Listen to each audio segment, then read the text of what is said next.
Kaya lang naman talaga yung mga tao is nadidismaya, no, pagdating sa Tape Bulaga. Kasi nga dahil sa nagiging issue.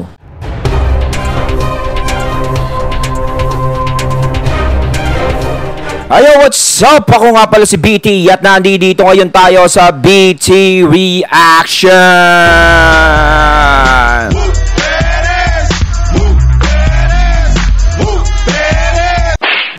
And welcome to my channel, Tunay na Kritiko. At meron po tayong panonooring video ngayon. Ito po ay nagmula kay Ders TV. Sa mga hindi pa po nakakabisita sa channel ni Ders TV, bisita na po kayo mga katunay, at kung hindi pa kayo nakakapag-subscribe, subscribe na din po kayo mga katunay kay Ders TV. At syempre, huwag nyo rin po sana kalimutan na mag-subscribe dito sa channel ko sa Tunay na Kritiko sa mga hindi pa nakakapag-subscribe, and click the notification bell para maging updated po kayo sa mga reaction videos na aking ilalabas. At syempre, bago natin simulan ito, nais ko nga palang magbigay ng shoutout kay Mr. Danny Vito. Ayan, shoutout from watching from Canada. Ayan, sa mga katunay natin, sa mga kababayan nating Pinoy dyan sa Canada, no? Shoutout po sa inyo lahat mga katunay, sa mga nanonood dito, no, sa aking channel. At huwag na natin pagtagalin at sabay-sabay na nating panoorin ang laman ng video na hatid sa atin ni Ders TV at bibigyan natin ng reaksyon. Pasok! Hello po sa inyong lahat. Magandang araw po. Kamusta na po kayo? Andito na naman ako, ang inyong lingkod na legit Gowercads na tagahatid na mga legit na kaganapan tungkol sa TBJ.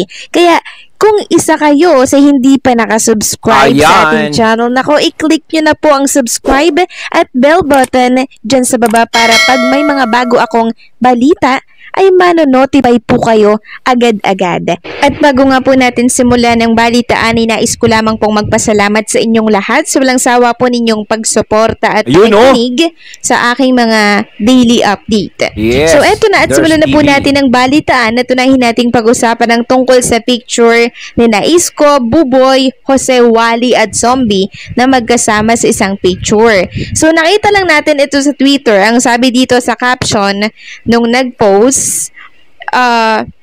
commentary, review, EAT and Itbulaga Philippine Noontime settles for now. Both hashtag legitTubercads and hashtag Itbulaga are doing fine. Both have different objectives and both are meeting those goals. 3 months post. Tumult. So, iisa lang yung goal nila, ang makapagpasaya sa tao, magbigay ng tulong, at hindi po sila parehas doing fine. Ang Tape Bulaga until now, struggle pa din po. Ang kinakaharap nila simula nang mawala po sa kanila ang TBJ. Ang TBJ, mawala man sa tape, umalis man sila sa tape, pero sila'y nagpatuloy sa kanilang landas. Dahil yon sa solid na suporta ng mga tao. Sa inyo po, kayo, no, na nakikinig sa atin ngayon. Pag wala po ang suporta ng mga tao, wala, bagsak ang isang show. Napaka-importante na ando doon yung suporta ng marami, kahit anong mangyari, kahit nasaan man sila, susundan at susundan sila ng mga taong ito. Sa mga nagtatanong kung ito ba... Ayun, no, tama yung sinabi ni Ders TV, no. Kapag ikaw, no, mayroon solid na suporta sa iyo at mayroon kang magandang ipinakita sa mga tao, no, gaya ng TVJ, may legasiya silang napakita, no, yung naiwan, no, parang ganoon, para magre-retire na sila sa sinabi ko. Hindi, kumbaga, meron na silang marka na nagawa, no, lalong-lalo na pagdating sa noontime show, 'di ba? Nagawa nilang pasayahin ang mga tao sa tanghalian araw-araw, no, noon nung sila ay nasa Itbulaga. Nagawa nila 'yon sa loob ng ilang taon, napakatagal nun. Kaya nakatatak lahat sa isip ng mga tao kung ano ang sayang idinulot sa kanila ng TVJ. Noong nawala sila sa Itbulaga, ang Itbulaga kasi ay pangalan lang yan eh. Paulit-ulit nating sinasabi, pangalan lang po yan. Hindi yan ang nakapagpasaya sa kanila. Hindi yan ang nakapagpagaan sa mga loob nila kapag nanonood sila sa telebisyon. Ang nakapagpagaan sa loob nila ay kung sino ang mga taong gumaganap doon sa loob ng pangalan na yon. Walang iba kundi ang legit Gowercads at ang TVJ. So, nung nawala ang TVJ sa tape, nung umalis sila dyan mismo sa tape, sa Itbulaga, lumipat sila, sinundan sila ng mga tao dahil sila ang talagang sinuportahan at pinapanood, hindi ang pangalan na kinuha sa kanila. No? At tama din naman yung sinabi kanina, hindi naman talaga dapat mag-away-away. Hindi naman dapat talaga magparinigan o batuhin ang TVJ. Hindi naman babato si Joey De Leon kung hindi rin naman sila binabato. Dahil si Master Henyo is hindi naman ganong tao na wala naman kayong ginagawa is nagsasalita siya ng hindi maganda. Siyempre magsasalita siya ng ganon, pabato sa kabila kung meron nakakarating sa kanya na hindi rin maganda laban sa kanila. At dapat naman talaga, no, ay nagpapasaya ng mga tao ang mga noontime show na napapanood natin. Ayan nga maganda Madami sila. 3 yan. No, balita ko parang may madadagdagan pa yung kay Willie pero hindi natin alam kung saan papasok yung programa ni Willie, kung noontime show ba o hapon, 'di ba? Ang nangyayari kasi dito, no, imbis na makapagbigay ng saya, nakakapagbigay ng saya, maganda kasi marami kang mapapanood Palipat-lipat ka kung gusto mo. Kaya lang naman talaga yung mga tao is nadidismaya, no, pagdating sa Tape Bulaga. Kasi nga dahil sa nagiging issue, yung sa pangalan, sa mga etc. na kinukuha ng tape sa TVJ, na alam naman ng mga taong bayan na sumusuporta sa TVJ na pinaghirapan ng TVJ yun. Nandoon na tayo, sige, may karapatan din ng tape, may karapatan ng TVJ nandiyan dyan, pwede namang magbigayan o pwedeng magbigay. Unang-una, ang dapat ditong magbigay is yung tape talaga. Ganito yan ang Itbulaga, wala na talagang silbi. Ibig kong sabihin walang silbi, no? Hindi ko sinasabing walang silbi yung mga tao dyan, baka isipin nyo, ganun Ibig ko sabihin wala na talagang silbi. Kapag wala na ang TVJ dyan. Dahil ang Itbulaga na yan, yan ang katawan Ang pinaka-soul niyan is ang TVJ. Ang katawang tao, kapag nawala ng kaluluwa, wala na. Nawala ang TVJ sa Itbulaga, kaya nawala din ang buhay ng Itbulaga. Nananatili na lang siya sigurong pangalan, pero yung spirit ng Itbulaga is wala na. Kaya sinasabi ko na nasa tape lang ang problema. Kung maiisip nila yun, sana ibigay na lang nila sa TVJ para bumalik yung katawan na yun.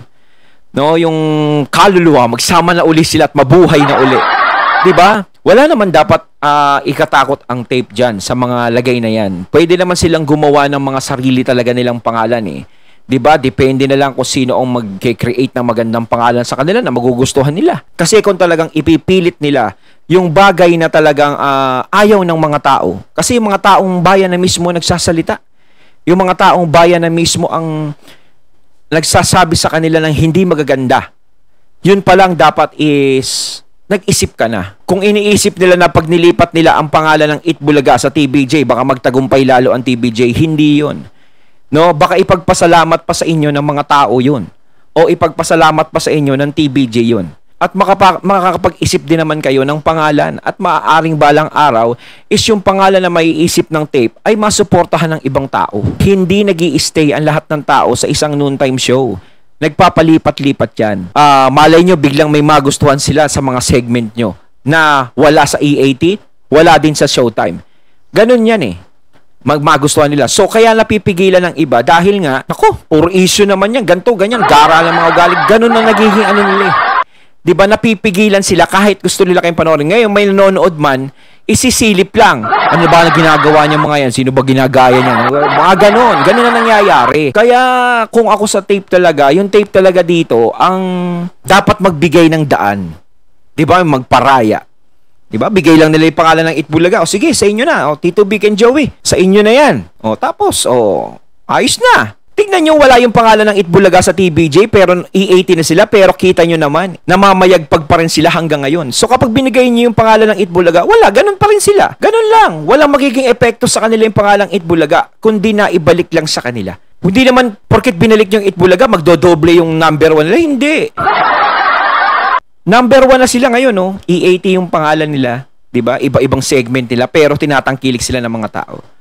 Ganun lang yun. Kailangan talaga magparaya ang tape dito para mas maganda na panoorin ng telebisyon. Yan, yung daming noontime show. Ang layunin dito ng mga shows na yan, yung mga noontime show, is magpasaya ng mga tao. magpatanggal ng stress sa mga nalulungkot, ganito, habang kumakain ka, nanonood ka, natatawa ka, ganun yan eh. Yun ang mission yan. Ng Sugod Bahay yan, magkasama parang edited to. G sa Gedli, di ba? Matatapos na yung batuhan ng hindi magagandang salita. Matatahimik na yung issue. Picture na to ay real, hindi po. Edited lang po yan. At kitang-kita naman sa mga gilid niya na may mga tira-tira po itong kay picture ni na zombie. So, parang nilagay lang sila dyan sa part na yan ng picture ni na Buboy at Yorme. So, ang original na nandyan to talaga, itong sila Yorme at Buboy. In-insert lang po itong sila Jose Wally at Zombie. So, klinaro lang natin para iwas intriga natin. Okay? Yes. Samantalang, i-check ko lang din sa inyo itong aking nasagap sa isang page na panati ko po ng Kapuso at Tape Bulaga na kung saan may nakakawindang umano silang pasabog. Anti-TBJ itong page na ito at for sure, na naman ito sa TBJ. Once na nilabas niya na po, doon tayo dedepensa at magre-react, okay? So, inuna ko lang nasabihin sa inyo para may idea po kayo sa mga susunod natin na update. Samantalang pag-usapan naman natin ang tungkol po sa post na ito na kumakalat sa Facebook mula sa isang page na may 329 na followers. So, bad news ito sa mga taga-Tape Bulaga. Sabi nga po sa post na ito, #Itbulaga ng GMA Network magtatapos na sa October. Inaantay na lang namin ang mga susunod pang mangyayari dahil di umano papalitan ng Sparkle Foro na bagong isaset na noontime ng GMA7. So, mababasa natin na may di umano siya sa kanyang post, meaning maging siya na nag-post hindi sure sa balitang ito. Isa pa ang kontrata po ng tape sa GMA7 ay until 2024 pa po. Pwera na lang kung i-terminate ito ng GMA7 talaga. At kahit may kontrata po sila, wala silang magagawa yung tape kundi umalis na lang at mag-create ng pumunta sa ibang channel dahil mag-create na nga po ng sariling noontime show itong GMA na papalit sa tape. Kung ito man nga po ay may katotohanan. Isa pa, wala pa din pong official na announcement ang tape ukol dito at maging ang mga news website, wala pa din pong nasasagap na ganitong balita. 'Di ba? Dito lang natin yan nabalitaan pero hindi malabong ito po ay mangyari. Lalo't higit, itong ratings po ng Tape Bulaga nitong mga nakaraan ay pababa po ng pababa. Sumadsad na nga po ito sa 2.9%. Yung ratings po nila na naibalita na po natin sa mga previous update natin, So, hindi po magandang pangitain na ang isang show or ang isang programa ay sumadsad sa 2.9% or sa dos. Maging ang mga viewers nila sa online na views na pag-iiwanan na din po sila. Kaya hindi po malabo itong mangyari na mapalitan po ang Tape Bulaga ng ibang show. Ayun yun, yung sinasabi sa October 4 hanggang October, basta yun na yun. Maaaring pwedeng mangyari, maaaring hindi pa mangyari, maaaring pagbigyan pa ng GMA ng pagkakataon ang Itbulaga sa maipapakita nila. Pero sa nangyayari nga, 'di ba, yung mga ratings nila is talagang sumasadsad, bumababa, 'di ba? Alam nyo, kaya bumababa lang 'yan eh. Sinasabi ko nga dahil sa issue eh. Sa issue talaga 'yan eh. Sa issue. Sigurado 'yan. Wala nang iba. Pero kung hindi nagkaroon ng issue 'yan, baka hindi sumadsad 'yan. Naglalaban yan tsaka yung Showtime. Kung binigay nila yung karapatan ng TBJ, binigay nila yung Itbulaga, binigay na yung Dabargas, binigay na yung team song sa TBJ, tapos na. So, ikaw, pwede kang tumagal dyan kung maganda ang ipapakita mong performance. Kasi yung GMA7 is, napakalaking network yan. Kilalang network yan eh. Pagdating sa network na yan, ang importante sa kanila yung yung nakikita silang number 1. Yan, syempre, di ba? Lahat naman ng channel gusto maging ganun eh. Yung talagang nakikipagbakbaka ng ABS-CBN sa GMA noon. Kung sino number 1 sa dalawa. Yun ang importante para mas makilala yung channel mo. So, dati, ang siga talaga sa noontime show talaga is ang Itbulaga. Walang tumatalo talaga. Lahat talaga ng nakakalaban ng Itbulaga nun is bagsak talaga.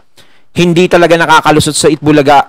At Itbulaga talaga ang nananatiling number 1. Siyempre, pag nanatiling number 1 ang Itbulaga, damay na ang GMA doon, yun ang channel. Kaya kasi sabi ko, malaking epekto rin sa GMA7 yung pagkawala ng TBJ. Yung pagkawala nila. Nandoon na nga tayo sa pera, no? Na upa nila doon, black timer sila. O ilabas na natin 'yon. Pero sa yung binigay ng TVJ sa kanila na ratings, 'di ba? Nakikilala sila dahil sa TVJ diyan sa Itbulaga. 'Yun ang importante din doon eh.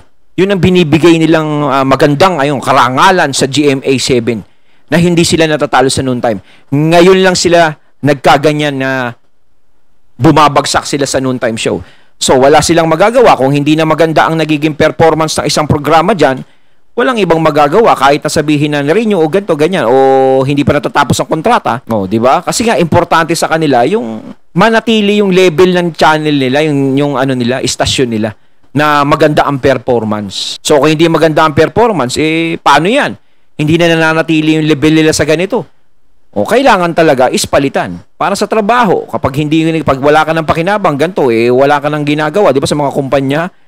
Hindi mo na kaya magtrabaho, wala talaga kahit anong trabaho, hindi ka na makagawa Wala ka na maitulong para yung kumpanya natin is maitaas mo. Matatanggal ka sa trabaho. Ganun yun Pero itong balitang ito na kumakalat po sa Facebook, wala pa po itong kumpirmasyon. Balitang house show But pala. may posibilidad na mangyari once na nagtuloy-tuloy po ang pagbagsak ng ratings ng Tape Bulaga.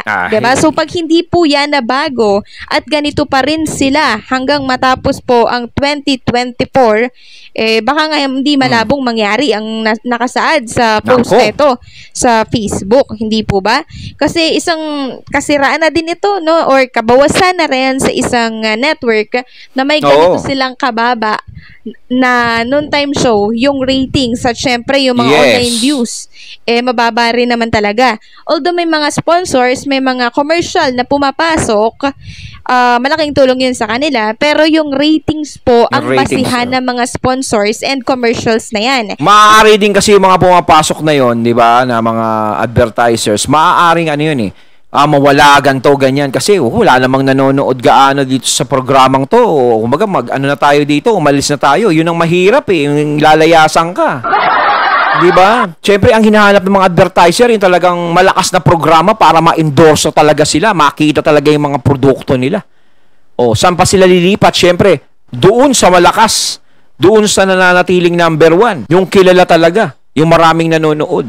Kung ako negosyante, doon ko ipapasok ang negosyo ko kung pagpapasok ako ng commercial Kung saan yung maraming tao na nakatutok Kasi diyan po nagbabatay ang mga advertisers sa ratings, kung saan po sila mag-i-invest na programa. Kung aling programa ba yung malakas. Kung saan ba nila ilalagay yung kanilang mga commercial. Kung saan ba mas maraming nanonood or may nanonood na mga tao. Syempre, sa pinakamalakas na noontime show nila, ilalagay yung mga commercials na yan.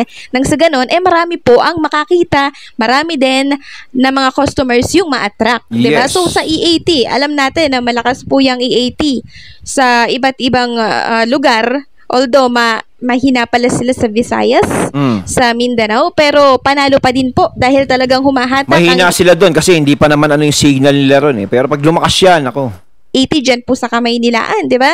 So, nagkakaroon sila dyan ng 7%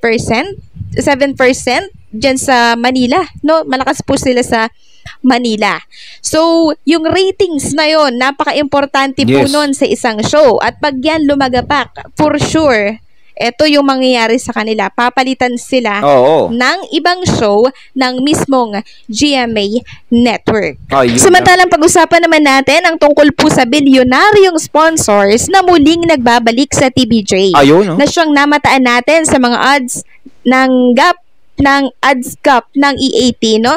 So, bali 5 times namataan ng bilyonaryong sponsors na ito sa EAT at alam ko, matagal nyo na din pong inaantay ang pagbabalik ng sponsors na ito na dati pang nasa kanila nung nasa tipa lang po sila. Walang iba kundi po ang Lazada. Since 5 times lumabas ang Lazada sa mga ads gap ng EAT, ipagpalagay na po natin na 300K bawat isang labas ng Lazada. Diyan po sa EAT equals 1.5 million na po agad. Sa 5 ads. Ang laki ng kinikita sa isang ads, no? Pa lang po yun ng Lazada. Diyan po sa EAT. So, tiba-tiba na po sila. What more? Isa pa lang yan. Pa dito sa mga 99 ads na natin 'Di ba? So, ang dami. Milyon-milyon talaga yung kinikita po ng E80 sa TV5. So, walang duda yan. Siyempre, 51-49% sila sa kita na yan, sa hatian po Grabe. nila. No? Hindi po sila 100% na mapupunta sa TBJ Production. Kasi, ma-partner po sila no, ng MediaQuest. Pero malaki pa rin. Malaki pa rin yung perang mapupunta sa kanila. Diba? Ganun pa rin. May mga pinapasahod pa po sila, no? Yung mga Malaki host pa po rin nila yan. dyan. Alam naman natin na malaki po yung mga TF ni Maine Mendoza, ni Jose Manalo, Wally Viola, si Paulo Ballesteros at marami pa pong iba. But at least, hindi na po sila nangangamuhan sa iba. Sila na mismo yung Solo gumagawa flight ng na. production po nila. Unlike sa dati, Ayon, at ating natunghayan ang video na nagmula kay Ders TV. Ayan, mga katunay, may mga bumabalik na bilyonaryo. Mantakin nyo, yung bilyonaryong advertiser, no? Ang Lazada. Ayan, ha? Nako. Alagang malaki ang kinikita ng E80, no? Kahit lumipat sila, pinatunayan nila na kaya nila. Yan ang TBJ. No, yan ang tatak ng Tito Vic and Joey. Kayo mga katunay, na masasabi nyo tungkol dito. So once again, I'm BT and I'm out. Peace.